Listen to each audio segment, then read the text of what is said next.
What's up everybody, welcome to the channel. So today we're going to start a new series and that's going to be a multiplayer series again. So I already have a multiplayer series on my channel, but that got a little bit out of hand and is close to 100 episodes. So I thought it would be a good idea to make a real beginner series where we're just going to make a basic game and explore some basics of replication and multiplayer in Unreal Engine. So that's what we're gonna do today, and I'm gonna start by showing off the project that we're gonna create, and then we're slowly gonna get a start with it today as well. So first of all, let me show the project. So we're gonna set up a nice folder structure as well and make sure that everything makes a little bit of sense, so it's not going to be a messy project. And then let me show you the actual game. So we're gonna make a simple sort of wave defense game that has multiplayer and single player. So let me show you the multiplayer part in here. So we can host a session and then find a game, and in the lobby the player will join and we can obviously start the game. And then we have some simple wave defense going on, so it's not going to be a crazy game, but this is what it's going to look like. So we have a battle mech that can shoot, and we have to defend against waves of enemy. We have health pickups and things like that, so we have all of the basic stuff that is used in a normal game pretty much that we're gonna implement in here. And as you can see, everything replicates, so I have a client that can do the same thing, and everything works in multiplayer like it should. So this is pretty much the game that we're gonna make. Let me get this guy killed, so you can see that works, and then we have a game over screen at the end as well, like so. So that's the base of the game.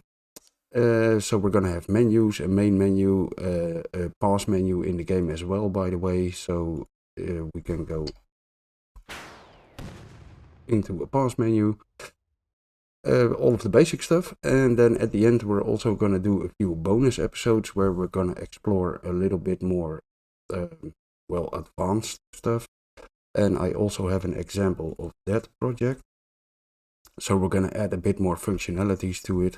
It starts on my other monitor, so let me get it over here. There we go.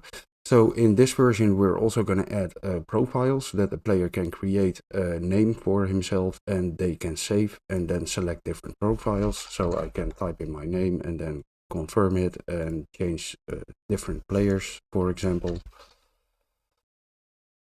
And at the bottom right you will see what player is selected, and we're going to keep track of the high scores for the kills and the longest match that the player played. In this version we're also going to add an options menu for all of the graphic settings, so we can play full screen, windowed, we can change the resolution, VSync, and all of the presets for quality. So that's what we're going to do as well. And then we have a bit more functionality in the game, so we're going to add a second weapon for the player where he can fire a missile swarm like that. So we have a secondary fire. We have a second type of enemy, and that enemy also has two types of fires. So as you saw right there, he can fire a big laser beam or just fire normally. And we can also access the options over here inside of the pause menu. So we're just going to expand a little bit of the functionalities and make it a bit more of a proper game, but it's still going to be pretty basic. And then by the end of this, we're also going to set up a Steam subsystem, so you can actually play and test the game over Steam with your friends.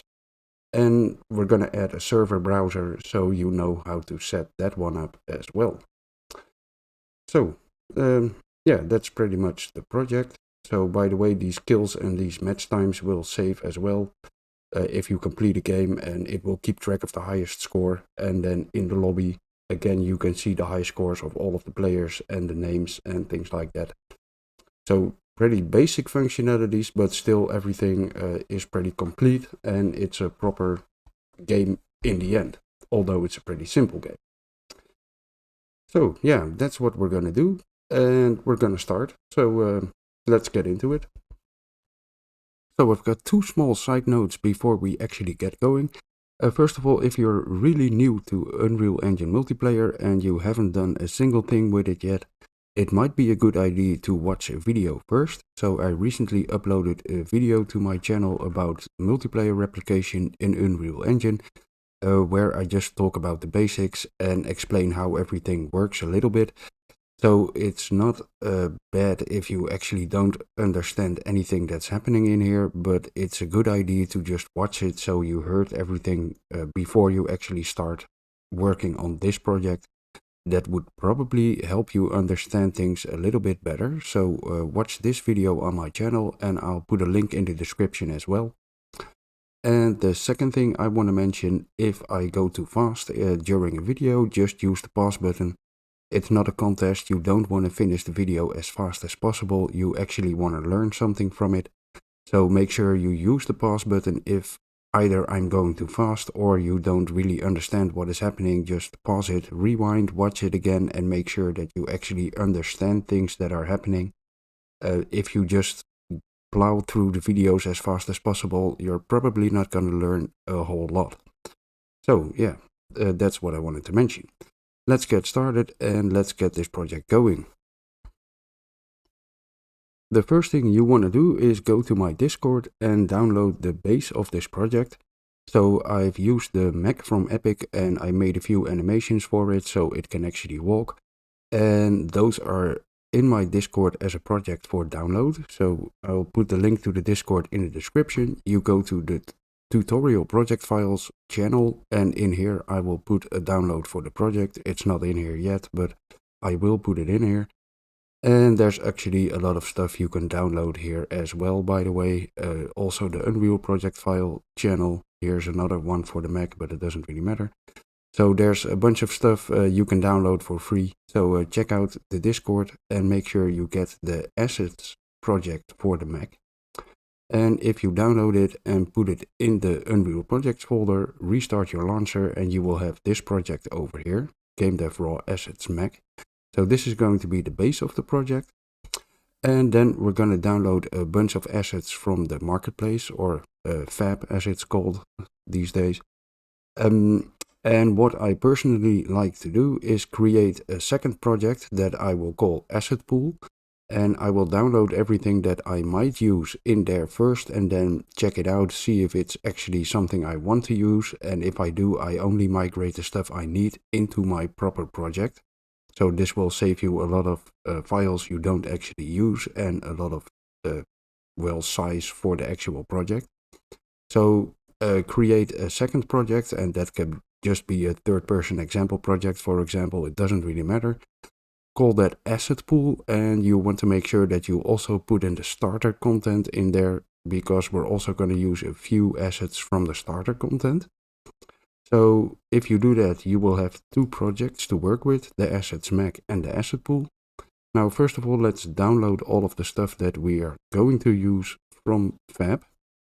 And you want to download them into the asset pool project. So let's get Fab in here. And the first thing that we're gonna use is a Paragon character. So I'm gonna search for Paragon right. And then it should pop up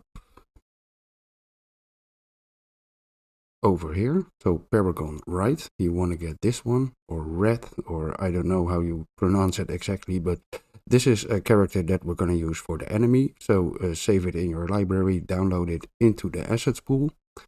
The second thing you want to download is another Paragon character, and that's Howitzer. So that should be in here as well, Paragon Howitzer. Get this guy as well. So we're going to use all of the particle systems from him. So we're not actually going to use the character, we're only going to use the FX, but download this into the asset pool as well. Then we have another one, and that's the basic pickups for Niagara systems. So basic pickups, and then I think it will pop up. Oh, I'm sorry, so over here it's this one, I'm fucking up already. Excuse me, so the basic pickups VFX set for Niagara, you want to get this one and put that one in the asset pool as well. And then we are going to need some sounds. So there are some free sounds pack as well. We're going to get the 50 free game sounds. So this one, make sure you put that one in the asset pool as well. And then a second one that's called a sci-fi shots pack. So sci-fi shots pack.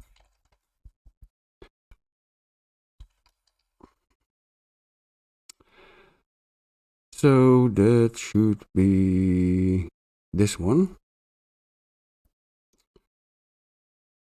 Sci-fi shots pack 2 game of weapons. You want to get this one as well. So those are the packs that we're going to use. Make sure you have that one inside of your asset pool. And then I also got a few crosshairs from opengameart.org. So I'll put this link in the description as well. If you go over here, you want to download this crosshair pack as well. It's a zip folder, so just download it and put it on your desktop. We're gonna pick 2 crosshairs from there, so you don't need anything or everything inside of the asset pool. We're just gonna use 2 of them. So I'll link this as well, and make sure if you use them in your XGD project, you will give these guys credit. But if you're just using the project for yourself, it doesn't really matter, obviously. So now that we have all of those assets inside of our asset pool project, we're going to migrate them into the assets Mech. But first of all, I want to make sure that we rename this project. So I'm going to go and show in folder, and we're going to rename it. And that's actually not too hard. So what you want to do to rename it is go first to the folder, and I'm simply going to call this GDR Battle Mechs. And copy this name. So you want to rename the folder of the project. Then you want to rename the U project file. And we can also rename the image, so that will show up. So these have to match. And the last thing you need to do is go into the config folder and open the default engine INI. And if you got that over here, right at the top, it will say game name, and you want to change that one as well.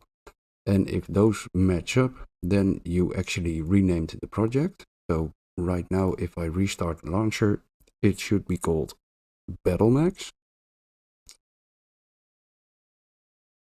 And it's not restarting, obviously. There we go. So here we have game dev raw BattleMax. And now the last thing I want to do is actually make this Unreal Engine 5.5. So you can decide what engine version you want to use, but I'm going to use 5.5. It works from 5.1 to 5.5. It doesn't really matter too much. You do want to make sure that the asset pool and the actual game project that you make have the same engine version to avoid any problems with migrating stuff. So I'm going to go to the BattleMax U project folder, right click and show more options. And here we can switch Unreal Engine version. And then I'm simply going to select Unreal Engine 5.5. And that should be all. So if you have the asset pool in a different engine version, then you can switch it in the same way, obviously. So now we're going to open the asset pool first. And we're going to migrate the stuff that we're actually going to use. So this is not the most exciting part of the project, but I thought I might as well show it. Oh, what's this? Please consider freeing up. Oh, my hard disk is out of space, I guess. Well, that sucks. Let me quickly pause it and I'll be back in a sec. Okay, I'm good to go. I got some gigabytes free, so I should be able to make it through this episode at least. So we're gonna migrate this stuff. First of all, let's start with the Paragon Right character. We're gonna open this up and we wanna get the Heroes folder and the FX folder. So select both of them. We're gonna right click, migrate. And we're just gonna keep everything that Unreal selects. That should be fine, so hit OK. And we're gonna migrate them into the actual project that we're using. So BattleMax, and then select your content folder and it should migrate. So this could take a sec. I'll pause the video. Okay, that one is done. Now we want to go to the Paragon Howitzer folder and only grab the FX folder. So just select the FX folder and migrate that as well. So what it selects should be fine, hit OK, and then again we're going to move it into the content folder of the actual project. So let's migrate this. This shouldn't take too long, I think.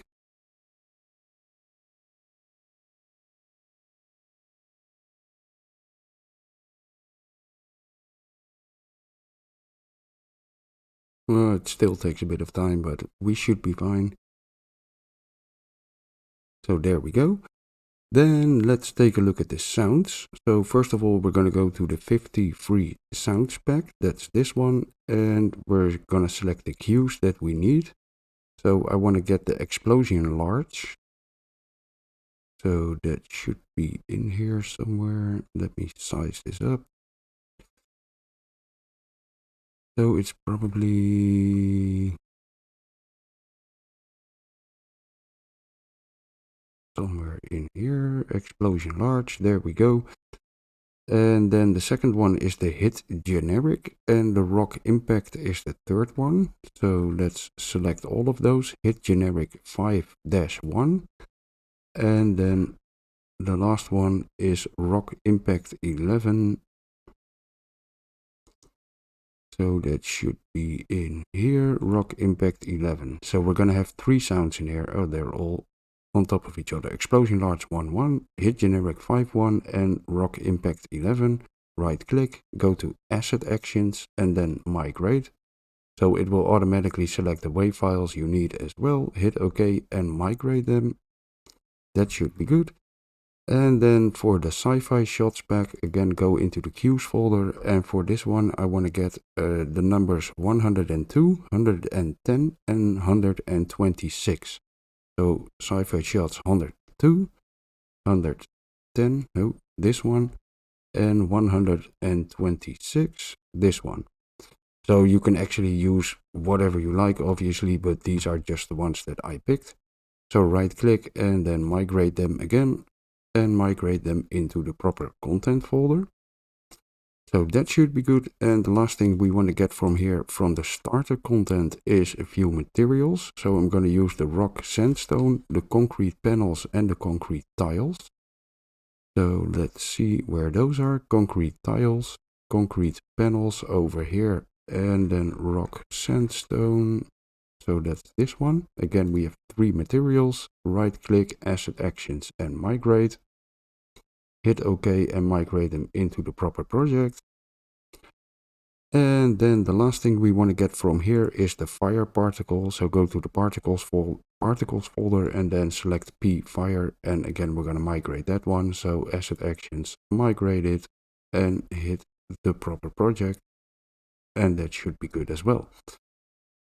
So we have most of the assets in there except for the crosshairs, but we can simply import them directly.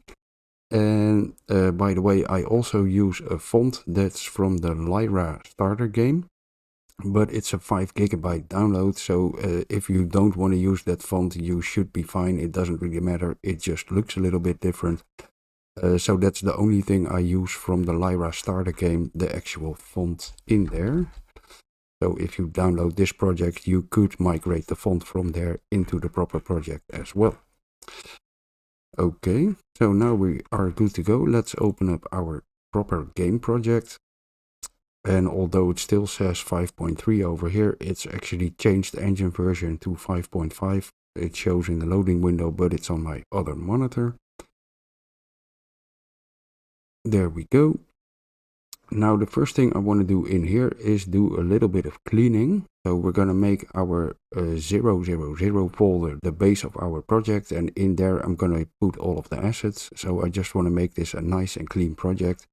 So this is not the most exciting stuff, but again, it helps if everything is in a correct place and everything is neatly tidied up. So the first thing I'm going to do is inside of this 0 folder, I'm going to create a new folder called sounds. And I'm going to move the sci-fi shots in here. So select the cue and the wave folder and simply move them in there. And then for the free sounds, do the same thing. So it should combine those folders. Oh, obviously it's spelled differently, so let me grab these ones and move them over here. So we can get rid of this empty folder, and we can get rid of the free sounds pack folder, and get rid of the sci-fi shots folder. So by the way, there is a little thing I usually do, and that's go to the filters over here, and then you want to scroll all the way down to other filters, and then enable the show redirectors. So that way, if a redirector pops up after copying or moving something, we can simply fix them up immediately. So as long as you are just working on a project by yourself without source control and a team, you should be good to just clean them up immediately and get rid of them. So we have a sounds folder set up. Next, we're going to make a particle folder. So let's create a new folder, particles. And we didn't actually migrate the particles. Oh, that's my bad. So I'm sorry. We need to open the asset pool again. Oh man. This shouldn't take too long. And from here we have the pickup set, and we want to go into the FX folder Niagara systems, and we're going to use the healing 3 and the pickup 3. So you want to select those two as well, right click, asset actions, and migrate them. And then we're going to migrate them into the Battle Mechs project as well. There we go. So now we can go back to our game project. And from here, we're simply going to migrate all of this stuff into the particles folder, move it in here. That should be good to go. Let's get rid of this folder and delete it. Then we are going to go to the starter content, and we also have particles in here. So we want to move the fire particle inside of this particles folder. And let's move the materials folder in there as well, because those are materials used for particles. And then we can create a texture folder inside of this particles folder. So let's create a new folder, call this textures.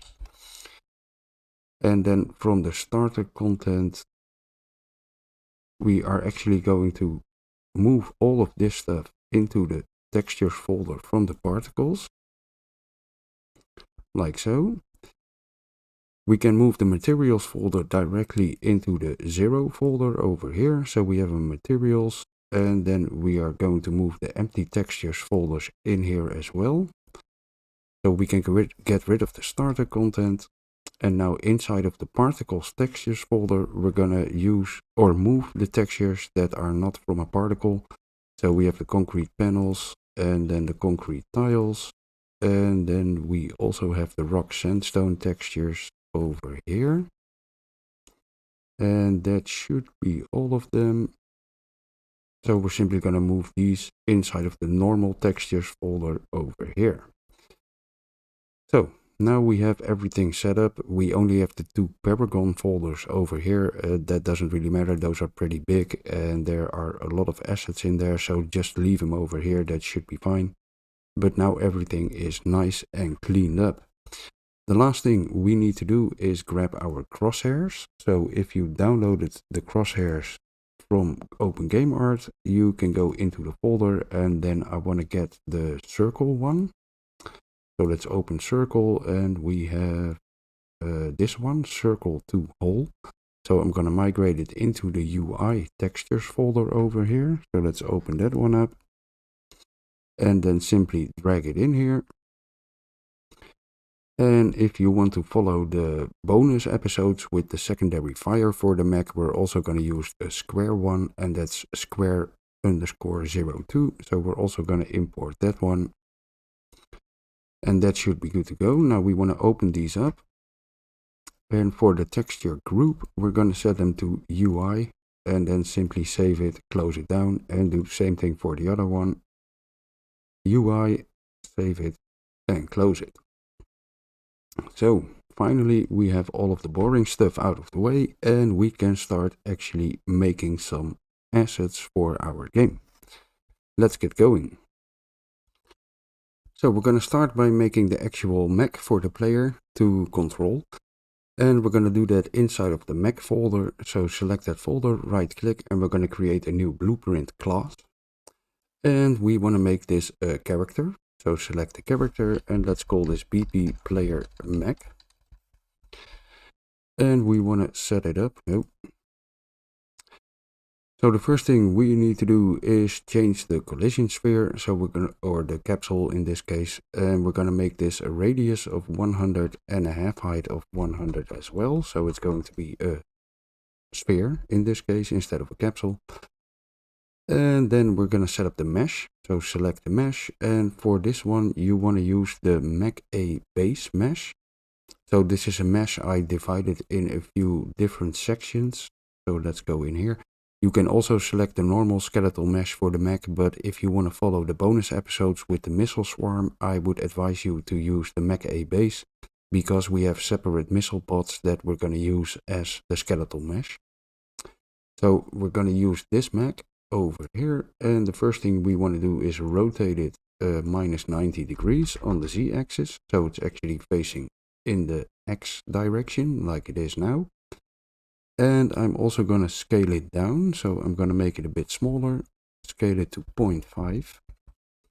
And for the location you want to move it down a little bit as well, so minus 100. And now it's actually with the body inside of the capsule, so that should be okay. Then we want to attach all of the side meshes that we have. So an easy thing you can do is first select the pod in the content browser. And then if we go over here, you want to select the mesh, and we're going to add a skeletal mesh, and then it will automatically assign the mesh that you have selected in the content browser. So with the skeletal mesh component selected, we're going to attach it over here to a parent socket. So click the little map sign over here and attach it to the turret missile pod, and this is the left one. And then we can zero out the transforms, and we actually want to rotate it 90 degrees so it's facing forward like so. Then again we're going to select the mesh, and this time we're going to select the right pod in the content browser, and again add a skeletal mesh component. So this one we're going to attach it to the turret missile pod right, and we can zero out the transforms and then rotate it minus 90 degrees so it's also facing forward. Then we have the missile tubes, so select these ones, and again we're going to add a skeletal mesh component to the mesh.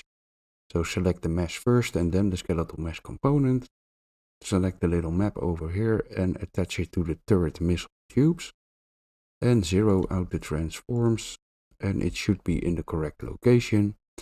And then the last one we have is the targeting system. So again, select it in the content browser, make sure you have the base mesh selected, add a skeletal mesh component, and attach it to the turret targeting system bone, zero out the transforms, and that should be fine. So there we have our little mech that we're going to work with. Now we also need a spring arm and a camera. So again, we're going to select the mesh over here, and then we're going to add a spring arm. And for the spring arm, you want to disable all these three settings. So inherit, pitch, yaw, and roll. We're going to turn those off. And we're also going to turn off do collision test, because we don't actually have something to collide with. And otherwise, if we walk into another mech or enemy walks into us, it's gonna mess up the camera. So in our case we can simply disable it. And then for the location for Y, we're gonna set it to 400, and Z, oh sorry, Y is going to be 200 and Z is going to be 400. And then the rotation on the Y axis is going to minus 75, and for Z we're gonna set it to 0. And we can actually scale it to 1. That should be pretty good. Now we want to extend the arm, so I'm going to make it 3000 units long. And then we want to attach a camera to the arm, so we have a kind of a top-down view. So we're going to select the spring arm again, add a component, and that's a camera. Select the normal camera, and then we should be good to go over here. Now the last thing we want to do is go to our character movement component, which is in here by default. And we're going to set the maximum walk speed of the mech to 400 units. So we're going to slow him down a little bit. Let's compile and save. and this is going to be the base of our character. Now, first of all, we actually need some inputs so we can control the character. So let's go back to the content browser, and we're going to create a new folder in here and call this inputs. Oh. And inside of the inputs folder, we're going to create a new folder again and call this input actions or simply actions. So let's open the actions folder first, right click. We're going to create a new input, and that's an input action. And we can call this IA move. Then we don't really need, we do need to set it up, sorry. So we're going to open it up, and for the value type over here, we're going to change it to an axis 2D instead of a digital bool. Save it, and that's all we need to do in there. And then we can go back to the inputs folder, and we're going to create an input mapping context. So again, that's under the input section, input mapping context, and call this IMC Mech. So in here we can set up all of the controls, and we're going to add a mapping. So that's the input action move. And then we can expand it. So the first thing we want to add is W, and we're simply going to use the W key on the keyboard. Then we need to expand it, and we want to add two modifiers to it. The first one is going to be a swizzle input axis values, and then the second one is going to be, oh sorry, no, we only want one. So if I delete it, it's going to delete everything. Great. So we want to add one array element and simply add the swizzle input axis values to this one. Then we're going to add a second button for the IA move. So simply select the plus sign over here. And for this one, you want to select S on your keyboard. So that's moving backwards. And over here, we need two modifiers. So we're going to add the swizzle input axis values again. And then we're also going to add negate. So it's going to flip them around. And then we have A and D to add as well for left and right. So again, we're going to add a key over here. Select A on your keyboard. And for this one, we want one modifier, and that's simply negate. And the last thing we want to add is the D key. I'm sorry. So we're going to add keyboard D as well. And for this one, we don't need any modifiers at all. So this is how you can set up movement with keys in the input actions. We can close the IMC down, and then we want to go back to our player Mech, and we're going to go to the event graph to actually set up the movement. So we're going to grab our input action move event over here, and let's expand it.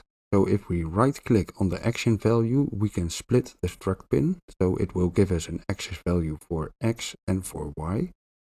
And from here we can add the movement. So we're going to drag off the triggered pin, and then we're going to simply look for add movement input. So we want to add movement to the character, so that's self, that's fine. And we want to right click in an empty spot, and we want to get our actor rotation. Then we can split this again. So right click on the return value, split the struct pin. And from here, we want to get the actor right vector. So right click in an empty spot and get right vector. So simply select this top one over here. We're going to split the in rotation, and we only want to hook up the roll and the yaw over here. And then plug this one into the world direction. The scale value is going to be the action value X, so we can plug that one in over here. So that's for moving left and right. And now we want to do the same thing again, so we can get the actor rotation and the add movement input, copy and paste them over here. So, but this time we want to get the actor forward vector. So we're going to right click in an empty spot, get the forward vector. Again, split the in rotation, and we only want to hook up the yaw over here. Plug it in. So this is going to be the world direction, and for this scale value, we're going to use the Y axis. So hook that one up over here.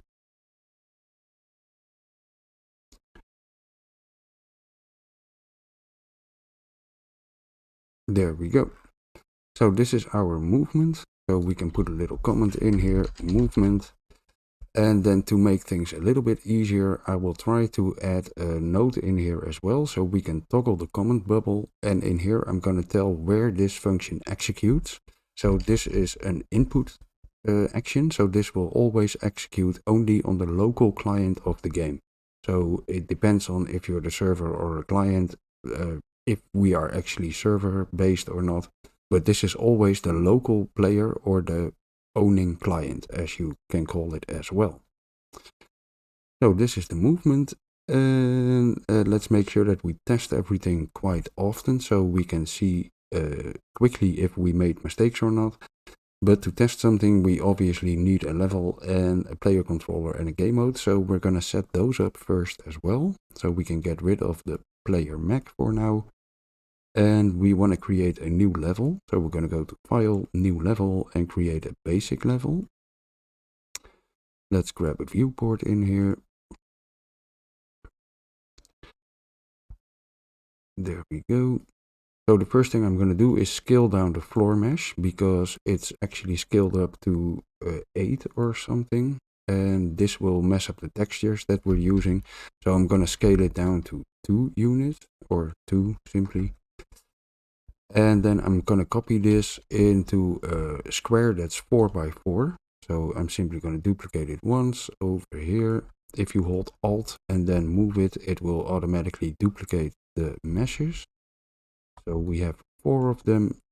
And then again, I'm going to select all 4 and duplicate them another time. Make sure there are no gaps in here. And then select all of them and duplicate them again. So we have a square of 4 by 4, and that should be big enough for now. There we go. So I'm going to place the player start roughly in the middle of the map. And then I'm going to select all of the floor meshes over here. And I'm going to assign the rock sandstone texture to it. So let's look for rock sandstone and apply. So we have a texture on the floor. And the last thing I want to do is go to the directional light, and I'm going to make it a little bit darker so it's really bright otherwise, but do whatever you prefer, obviously. So that should be good. Now we're going to create a new folder in here that's called maps. And then we're going to save this level. So go to File, Save Current Level As, and we're going to save it inside of the Maps folder. And I'm simply going to call this Basic Level. And that should be good. So we have a level to work with, and we also want to use a player controller. So I'm going to create that inside of the Mech folder as well. Right click, go to Blueprint class, and in here select the player controller class. So let's call this BP Mech and then PC for player controller. And we want to make a small setup in here. So let's open it up and let me grab my example over here. So we want to go to the event graph, and for begin play, we can get rid of event tick. So we want to know if this is a local player controller. So if you watch the replication video, you notice that clients have 2 instances of their player controllers, one locally and one on the server. And the server only has 1 instance of its player controller, which is also local because it's on its own instance of the game. And if we want to do anything that's related to controlling the character or showing widgets, you also always want to be on the local player controller, because that's the actual controller that is controlled by a player with a keyboard and a monitor in front of him. So if I'm a client and I try to add a widget on the player controller that's on the server instance, you will get errors. So that doesn't work, for example. So over here, we want to get is local player controller. This one is local player controller, hook it up to the branch. So by default, event begin play executes on all instances in the game. So we want to filter out the instances that are actually on the server if we are a client. So that's what we're doing over here. And then we simply want to show the mouse cursor. So we're going to drag off and then show mouse cursor, set this to true. And we want to add our mapping context. So we're going to right click and we're going to look for the enhanced input world system over here. No, over here, enhanced input local player subsystem. That's a whole mouthful. So we're going to grab this one. And first of all, we're going to check if this is valid, just to make sure. It should be, but you never know. And then we're going to drag off here again, and we're going to add a mapping context. Hook it up to the is valid pin, and in here we can select our input mapping context for the map. So for the Mech, I'm sorry. So it will apply the mappings that we put in here. And then the last thing I'm going to do in here is set focus to game viewport. So it will automatically select the game viewport without having to click on it. So it doesn't always work in Pi, especially not if we test in multiplayer obviously, but in a normal game this will automatically focus on the game without having to click on it. Okay, that should be all for now for the player controller. So let's get rid of this one as well. And now the last thing we need to test something is game mode. So I'm going to create a new folder in here again. And I'm going to call this BP framework. So I'm going to put all of the, well, framework blueprints in here. So like the game mode, game instance, things like that. And those are not actually gameplay stuff like actors we put in the level. So I'm going to put those in here. We're going to right click, create a new blueprint class, and we want to select the game mode base. Let's call this BP BattleMech underscore game mode, so GM. There we have it. And what we want to do in here is open it up and set the default classes. So we're going to set the player controller class to our Mech player controller. And we want to set the default pawn class to our BP player Mech. Like so. And for now that's really all we need to do in here. So let's compile and save it and move it out of the way. We want to go to the project settings, go to edit project settings. And in here we're going to go to maps and modes, and we want to select the default game mode for our project, and that's going to be the BattleMech game mode. And that should be good as well. So there you can see it's using our player controller and our pawn. Okay, so that's good to go. Now we should be able to quickly hit play and we should end up in the level. Where is my viewport at? There we go. But we obviously messed something up because it's not working, and I think I know what happened. So the camera is facing forward because it's actually using the rotation from the spring arm that we attached it to. So we can zero out the camera transforms, and now it will actually point down and it's attached to the end of the spring arm. So that was my bad, and now we should be good to go. So now if we hit play, we can actually see the Mech and we can move it around. So there's no animations yet, but we have something to start with. So we set up the inputs, we have the camera and the actual character good to go. Okay, so now we can take a look at setting up the animation blueprint so we can actually have some movement for the player Mech as well. So let's have a look at setting up our animation blueprint. And to do that, we need two variables in the player character to work with. So first of all, we're going to go back to the Mech folder, open the BP player Mech. And what we want to do in here is add one variable that's called turret yaw. And we need to make this a float variable. And we're going to set it to replicated on the right side over here. So make sure replicated is turned on. And the second one we need is the barrel pitch. So barrel pitch. Again, that's a float, and we also want to make sure that this is replicated as well. So compile and save this blueprint, and we'll get back to these variables a little bit later.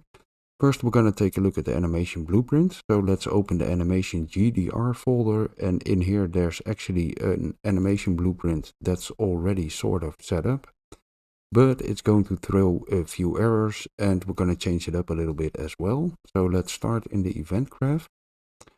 The first thing we want to do is grab this reset turn montage part and simply delete it. Then we have the function over here, play turn montage. We're also going to delete that function, and we're going to delete is playing turn montage, the boolean. So get rid of all of those. Then over here, let's get rid of the bad cast node and the setter. So we want to grab the sBP player Mech variable and actually turn that into a BP player Mech. Oh, that was my bad. So BP player Mech. So we want to select the actual character blueprint over here, change variable type, that's fine. It's gonna search for it, but it's not somewhere, so that's good. So now we can drag off the try-get pawn owner, and we're gonna cast to our BP player Mech. Hook it up, oh come on. And we want to set the variable in here immediately, like so. So that should get rid of this error, and now we can actually get rid of this one as well. So we're going to move this stuff inside of the blueprint thread save update animation. So what we're going to do is go to functions over here, override, and then override this one, blueprint thread save update animation. Go back to the event graph, and we're simply going to grab all of this stuff and cut it out of here. So Ctrl X. And then go to thread save update animation and paste it back in here. Ctrl V. So the first thing we want to do is hook up our delta time. That's fine. Let me get rid of the annoying pop-ups. So there. And then we want to replace these nodes. So we're not going to use it. We're going to use the actual property access system. So we can right click in an empty spot and look for property access. All the way at the bottom over here. And then we can bind that. So click on here. We want to go to try get pawn owner, or we can actually go to our BP player Mech. Let's do that. And for the first one, we want to look for get velocity. So that's a little bit more down, and simply select this one, not a single axis, but the complete one. And then we can hook that back up to the vector length over here and to the calculate direction node over here. So we can get rid of this get velocity node, and we're actually using the property access system now. And we want to do the same thing for the actor rotation. So again, right click, look for property access. And we're going to bind it to, oh freaking really, what the frick are you doing, dude? Thank you. So we're going to go to the BP player Mech again, and this time we're going to search for get actor rotation. So that's this one. Simply select it. Why are you being so annoying, Unreal?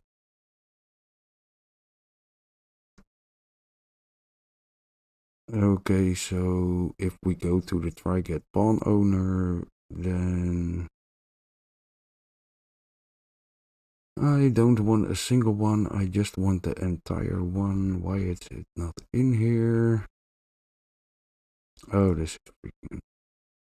So let's get rid of this and try again. Property access. Let's see if it's not freaking out this time.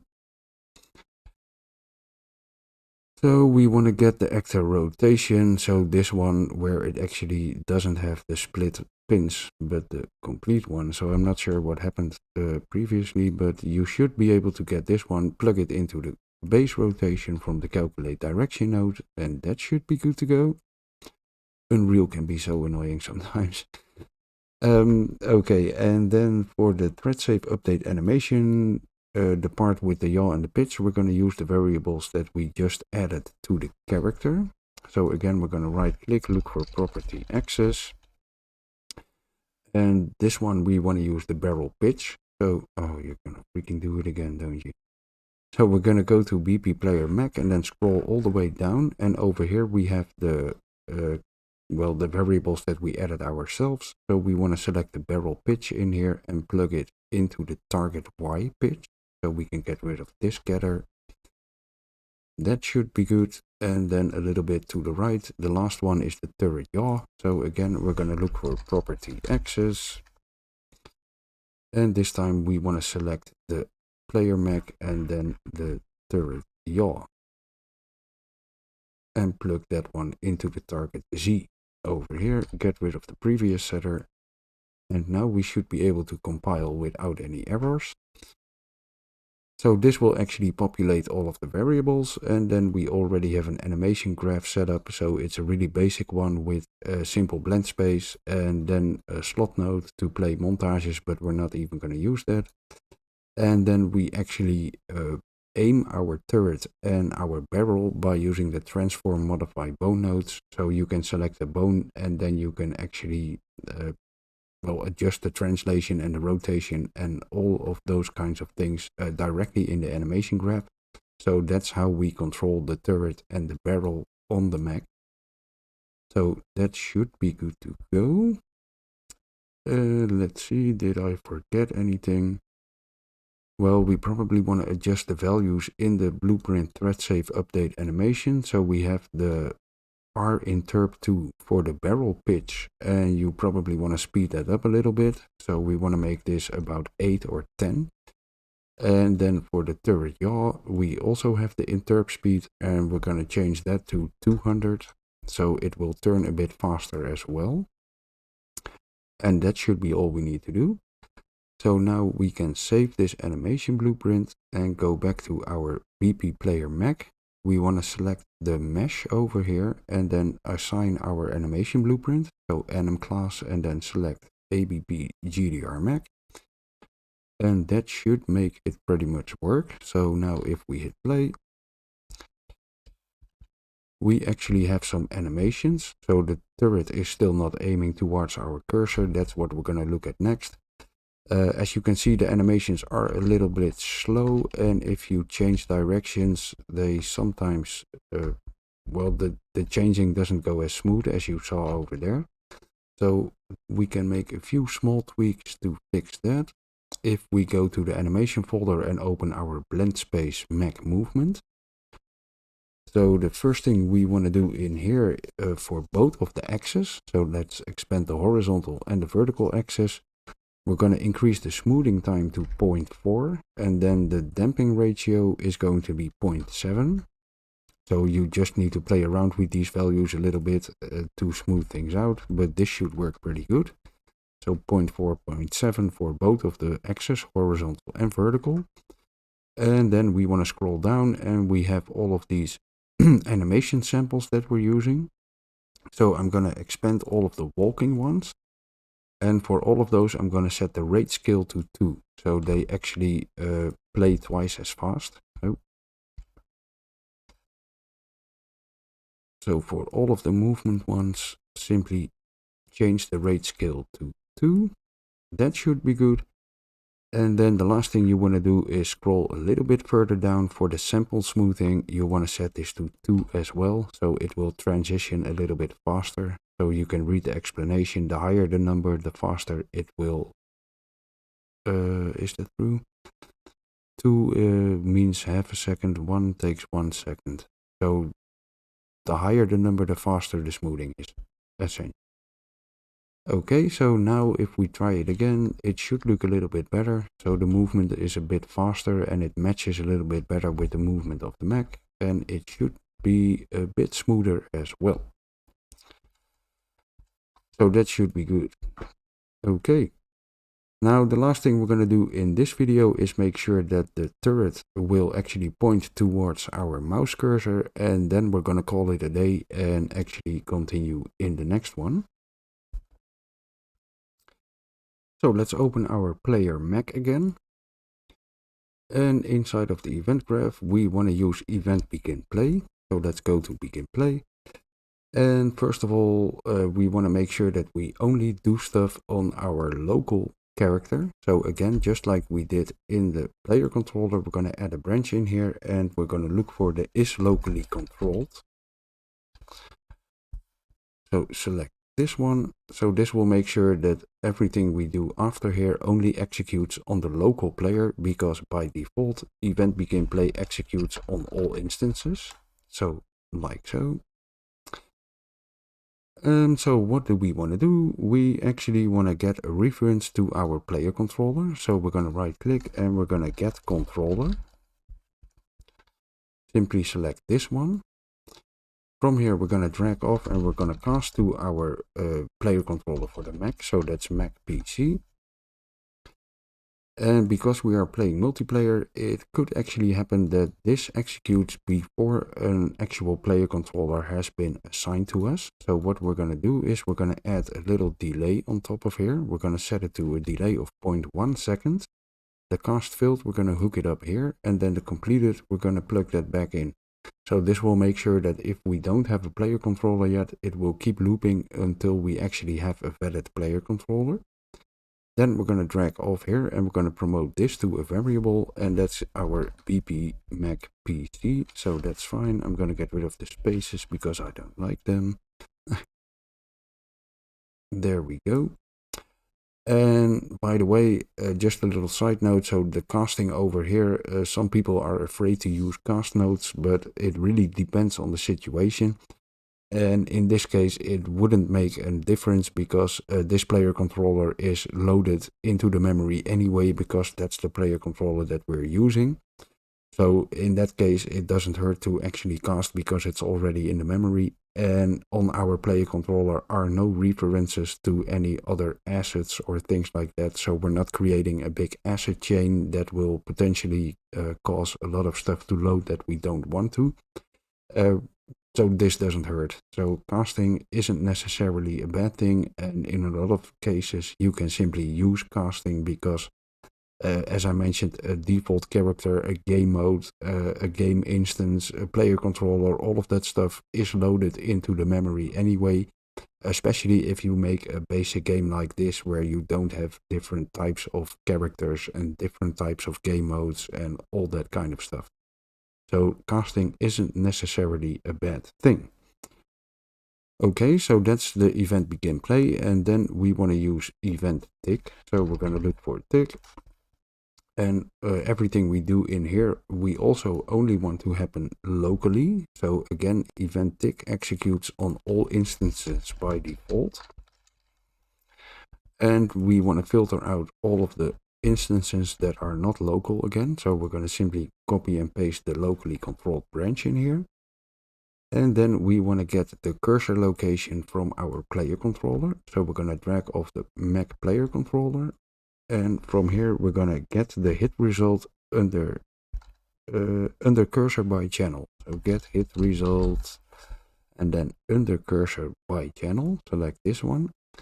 So we can simply use the visibility channel, that's fine. Then we're going to drag off the hit result and we're going to break it. And we want to get the location from here. So we're going to drag off the location, promote it to a variable, and that's our cursor location. So we can collapse this and then hook this one up to the through pin. And then we want to get the turret yaw from here and our barrel pitch. So the first thing we need to do is get our own actor location. So right click in an empty spot, get the actor location from ourselves. And from here drag off, and we're going to use a unit direction vector. So we can identify a from and a to point, and it will calculate a vector from there. So we can simply plug in our cursor location in the to pin. And then from here, we're going to make a rotation from X vector. So we're going to drag off the vector and make a rotation. And if you go all the way up, no, that's not what we want. Make rotation from X vector. Oh, freaking really, from X. Why are you doing this to me, Unreal? Drag off X vector.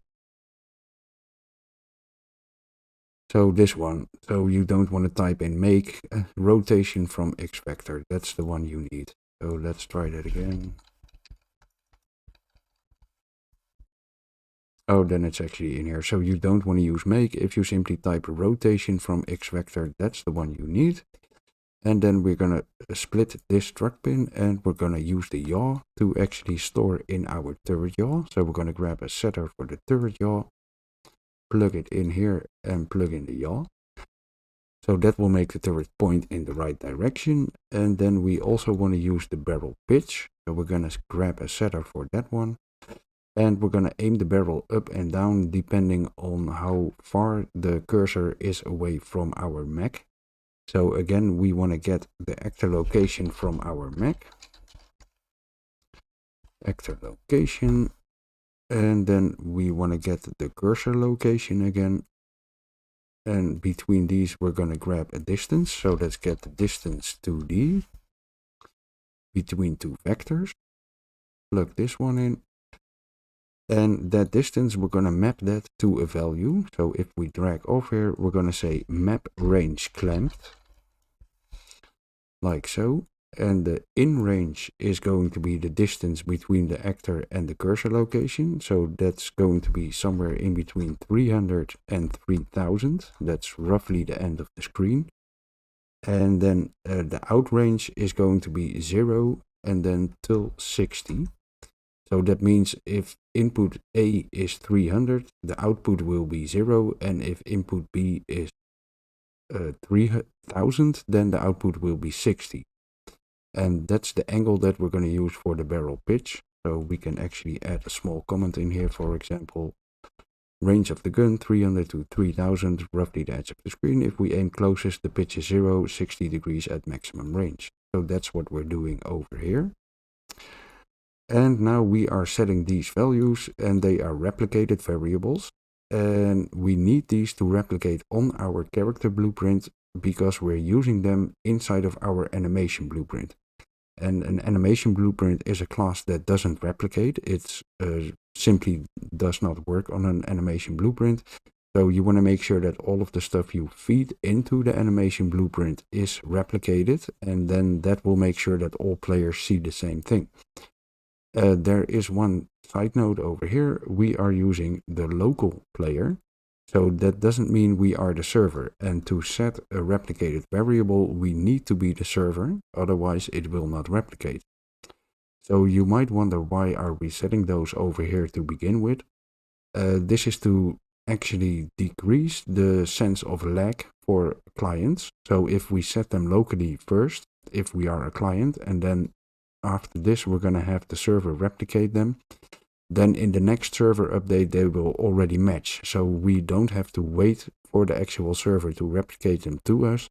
And in certain cases, that will make things feel better and smoother. And especially something like aiming and things like that. It's often a good idea to set them locally as well. And then replicate them if we are not the server. So what we're going to do is we're going to grab a branch in here. And we're going to check if we are the server, because we are a local player, so we can be the server or a client. That doesn't say anything about that.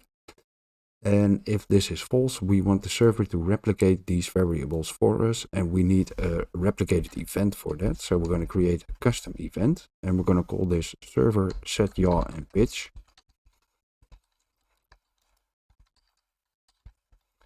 So for these events, I'm not going to use the comment bubble because this actually says server in the name. So it's kind of redundant.